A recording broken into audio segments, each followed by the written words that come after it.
किन कारणों से डूब गई श्री कृष्ण की द्वारका नगरी, जाने ये रोचक रहस्य। श्री कृष्ण की द्वारका नगरी के जल विलीन होने के कई पौराणिक कथाएं प्रचलित हैं।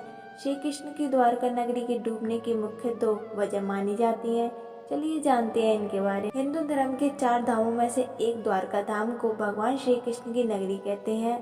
द्वारका धाम गुजरात के काठियावाड़ क्षेत्र में अरब सागर के समीप स्थित है। श्री कृष्ण की द्वारका नगरी के जल विलीन होने के कई पौराणिक कथाएं प्रचलित हैं। चलिए जानते हैं भगवान श्री कृष्ण की द्वारका नगरी के डूबने के पीछे क्या वजह है। श्री कृष्ण की द्वारका नगरी के डूबने की मुख्य 2 वजह मानी जाती हैं। पहला कारण था गांधारी का श्राप। पौराणिक कथाओं के अनुसार जरासंध द्वारा प्रजा पर होने वाले अत्याचारों को रोकने के लिए भगवान श्री कृष्ण मथुरा को छोड़कर चले गए थे।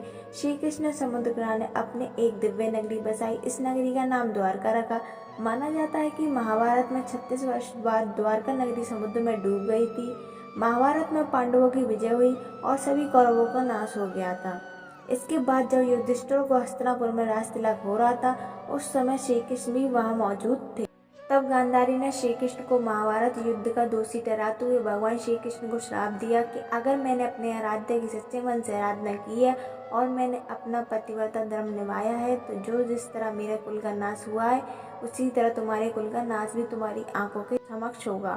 कहते हैं इस श्राप की वजह से श्री कृष्ण की द्वारका नगरी पानी में समा गई। दूसरा कारण था ऋषियों का श्राप। एक अन्य पौराणिक कथा के अनुसार एक बार महर्षि विश्वामित्र देव ऋषि नारद कंठ द्वारका गए।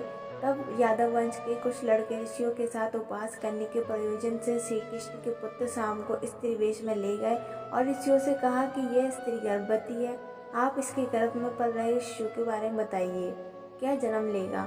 ऋषियों ने अपना अपमान होता देख श्राप दिया कि इसके गर्भ में मुसल उत्पन्न होगा और उस मुसल से समस्त यदुवंशी कुल का विनाश होगा। उसके पश्चात सभी यदुवंशी आपस में लड़ कर मरने लगे। सभी यदुवंशियों की मृत्यु के बाद बलराम ने अपना शरीर त्याग दिया। श्री कृष्ण पर किसी शिकारी ने हिरण समझकर बाण चला दिया था, जिससे भगवान श्री कृष्ण देवलोक चले गए। उधर जब पांडवों को द्वारका में हुई अनहोनी का पता चला तो अर्जुन तुरंत द्वारका गए और श्री कृष्ण के बचे हुए परिजनों को अपने साथ इंद्रप्रस्थ लेकर चले गए। इसके बाद देखते ही देखते पूरी द्वारका नगरी रहस्यमयी तरीके से समुद्र में समा गई। तो दोस्तों, आपका अगर वीडियो पसंद आई है तो चैनल को सब्सक्राइब जरूर करें।